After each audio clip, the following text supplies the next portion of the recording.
compared to this. A lot of people saying here, even though the city did give out fair warning, nothing could have prepared them for the level of devastation they are seeing here. A little context to all of this. Right now, there is limited cell phone service, if at all, and almost no Wi-Fi.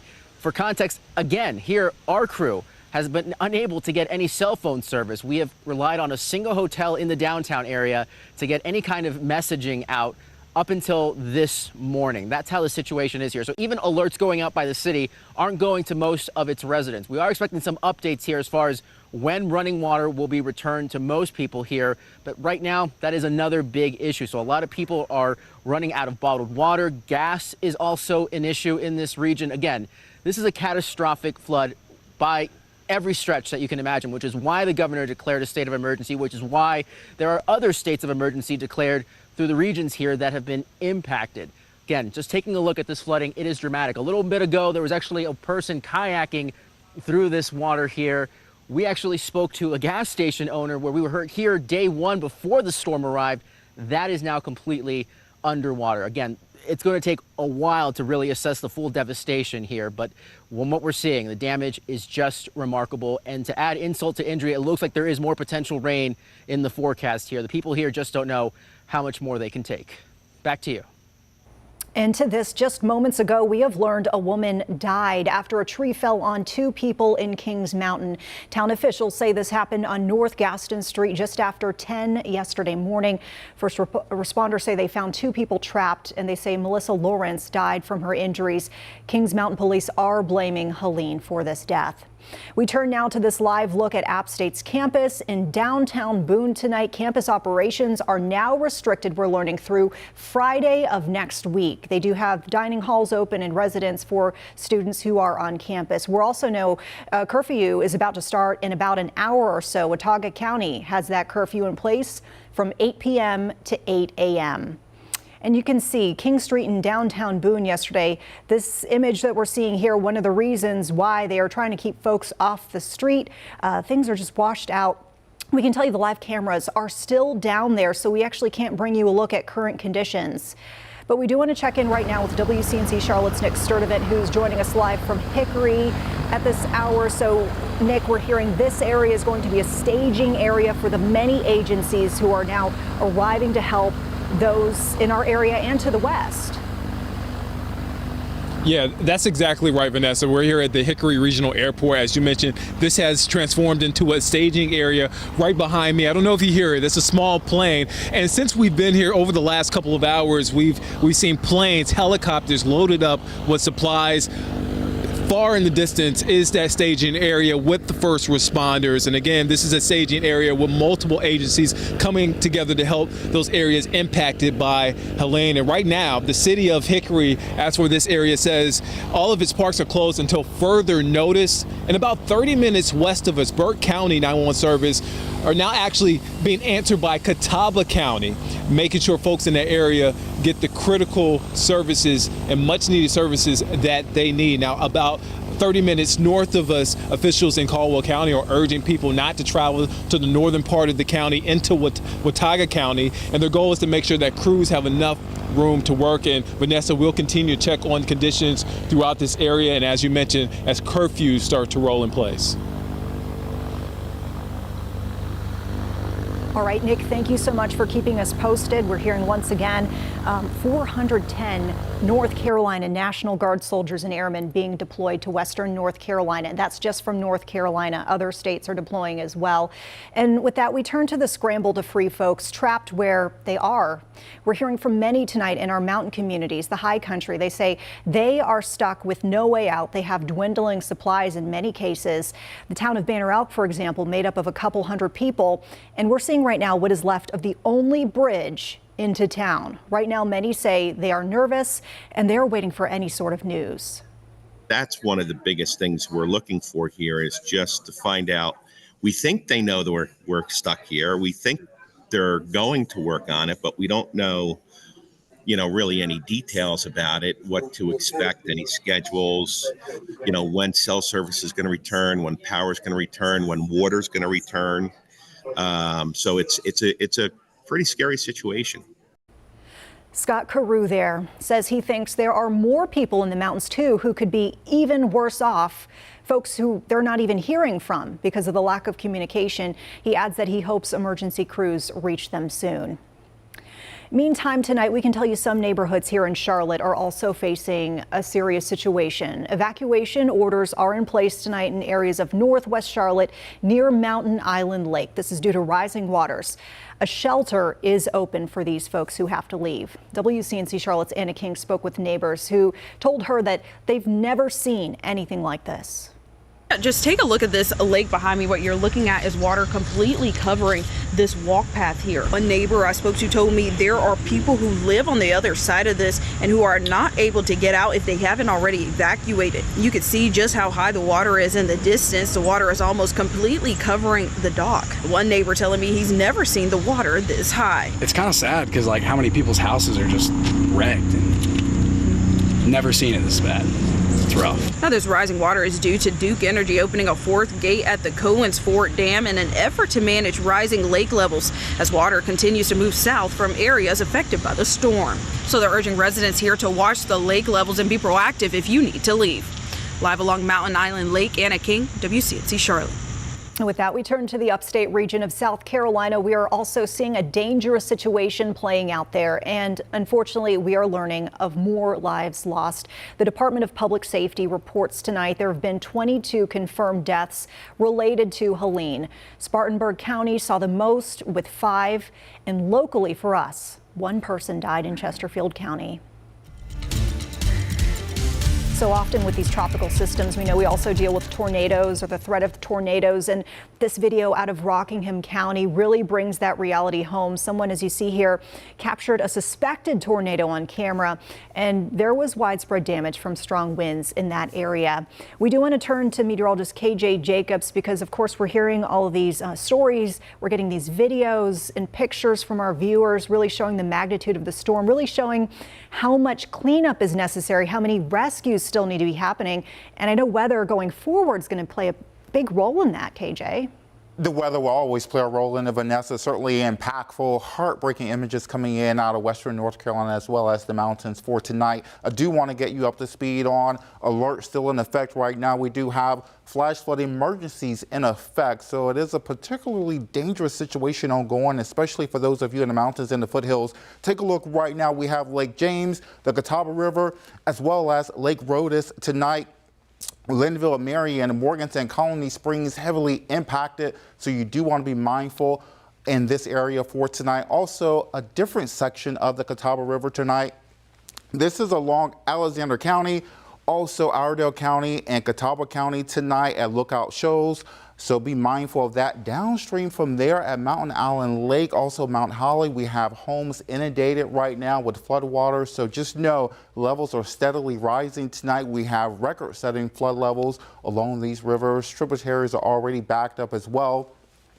Creeks and streams. So just know this flood threat is ongoing through tonight into your day tomorrow. Helene is to our north and west for tonight, but we'll continue to see cloud cover moving in tonight. Cannot rule out a stray shower to overnight. Cloudy skies. This is the view right now. Mrs. Spark is showing those cloudy skies across the area tonight, and no different uptown as well. Temperatures around 78. We do have a light breeze. Now, as we continue to dry out, we can't rule out some showers into your day tomorrow, so I do have the rain chances increasing into your Sunday, so we'll have to find some breaks in between any shower out there to continue those cleanup efforts. But I will say we'll have more dry time than wet time after Helene. Okay, that is some good news. KJ, thank you so much. And we know tonight so many of you are still in the dark waiting to learn when power will be restored to your neighborhood. Duke Energy reports more than 1 million customers are still without power tonight, and that includes 400,000 customers in western North Carolina, another 500,000 in the upstate of South Carolina, and more than 40,000 here in the Charlotte area. Impacts from so much flooding are expected to remain too, and this video into our newsroom within the last couple of hours shows Ashe County and what folks there are dealing with. You could see entire roadways looking like rivers, and of course several power lines down or tipped over, as you could see in that one shot. This area here is essentially closed off from the rest of the state. And we just want to say that we are thankful for everyone who has been helping out by sharing information that's been so important to keep our neighbors safe, by sending in pictures and video. And you can continue to help us keep our community informed. If you see severe weather impacts and it is safe to do so, you can send us your pictures and video. Really easy way is the Near Me feature in the WCNC Charlotte News app. And also inside that app, of course, you'll find the latest information from our team of meteorologists sharing the latest impacts from Helene. Well, tonight we're also learning about the helpers in this catastrophe. We are seeing in part here David and Nicole Tepper Foundation saying it's giving an initial $3 million for the relief effort. Paired up with the Panthers and Charlotte FC, the organization says it is committed to the Carolinas. We're told the money will go to a number of food banks and pantries, local community foundations, and other service providing agencies. And if you are looking to get involved, there are a few ways. One way, Boone-based nonprofit Samaritan's Purse. It says it needs more volunteers. You'd be helping with cleanup efforts for at least 3 days starting Monday. You must be at least 14 years old. You do not need specific skills to help. If you'd like to learn more, go to the Samaritan's Purse website. And we can also tell you there is a way to step up with the help of the Red Cross. WCNC Charlotte, in fact, is partnering with the Red Cross where you can donate to help those in need. If you would like to learn more about that, you can scan the QR code on your screen. With that, we want to send folks who are watching over the air back to Big Ten football coverage in progress. Don't forget, you can always get the latest updates through the WCNC Plus app. Our team will continue to keep you informed on the latest. This QR code right here, if you scan that with your phone, will take you to that app. So once again, folks watching on air, you are returning now to Big Ten football. For those continuing to stream us online, we do have more coverage coming for you in just moments. Stick with us, please.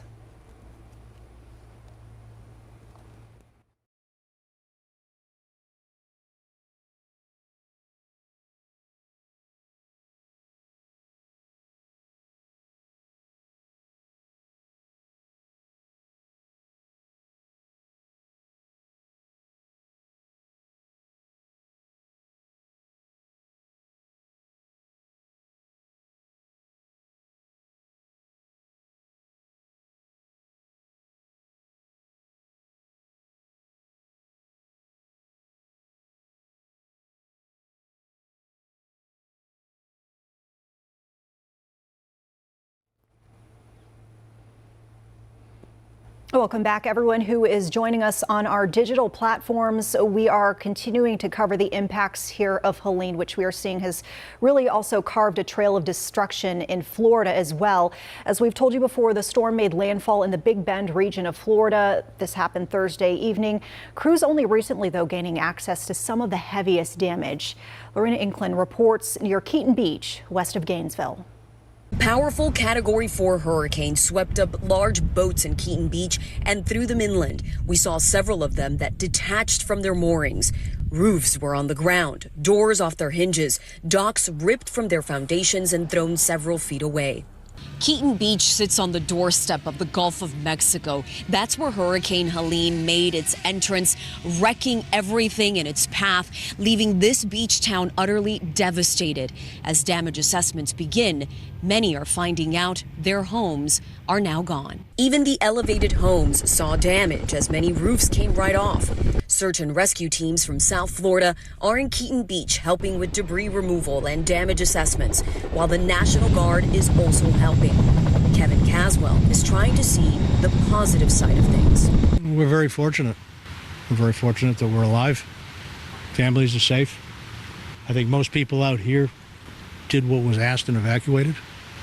So as long as our families are safe, and what else can you complain about? All right. Well, we are getting even more video of that catastrophic flooding across western North Carolina. This is some more footage out of the Asheville area. Really just some stunning images that we're seeing. Heartbreaking images, really.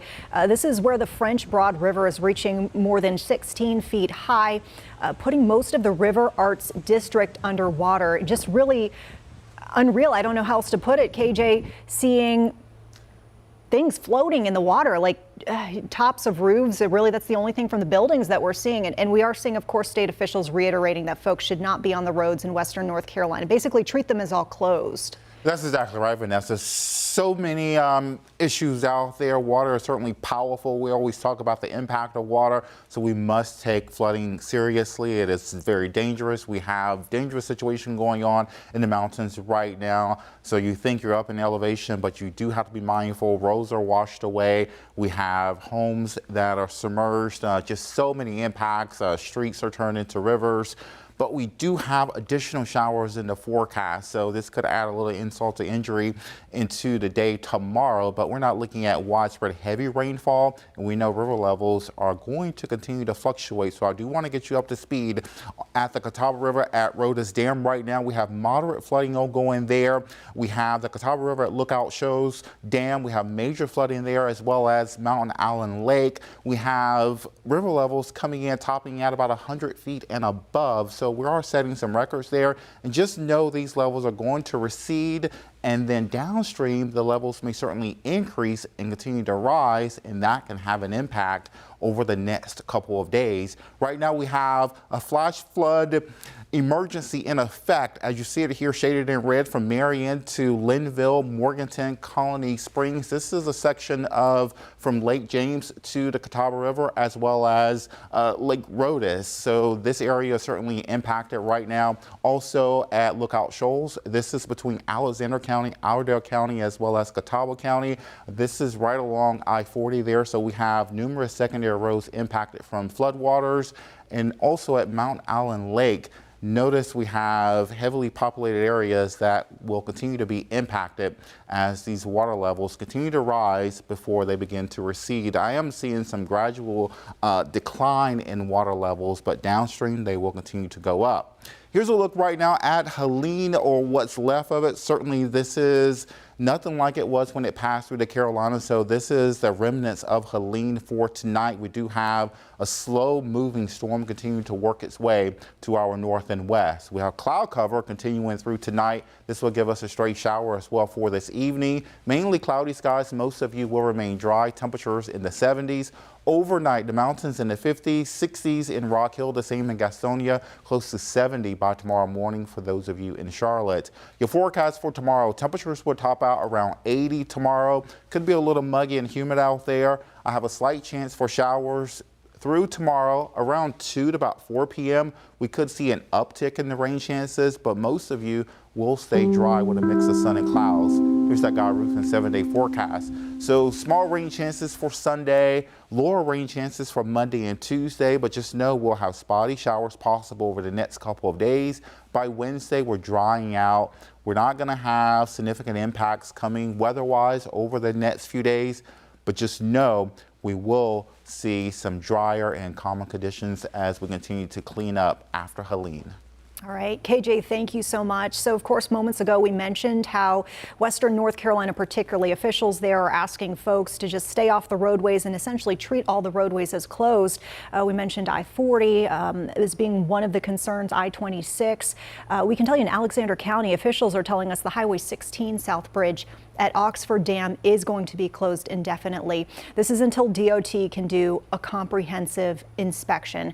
And you can see here, county officials have sent us this picture, really just showing how much water is rushing out of the dam and the situation that is playing out here. We can tell you 18 roads in the county are still closed and several are down to just one lane. We do thank you so much for joining us both on air and here on our digital platforms. We do want to remind you we will be back with another update shortly after Big Ten football. So that should be around tonight at 11. You can catch us on the air on WCNC Charlotte or here once again on our streaming platforms. Stay safe, everyone.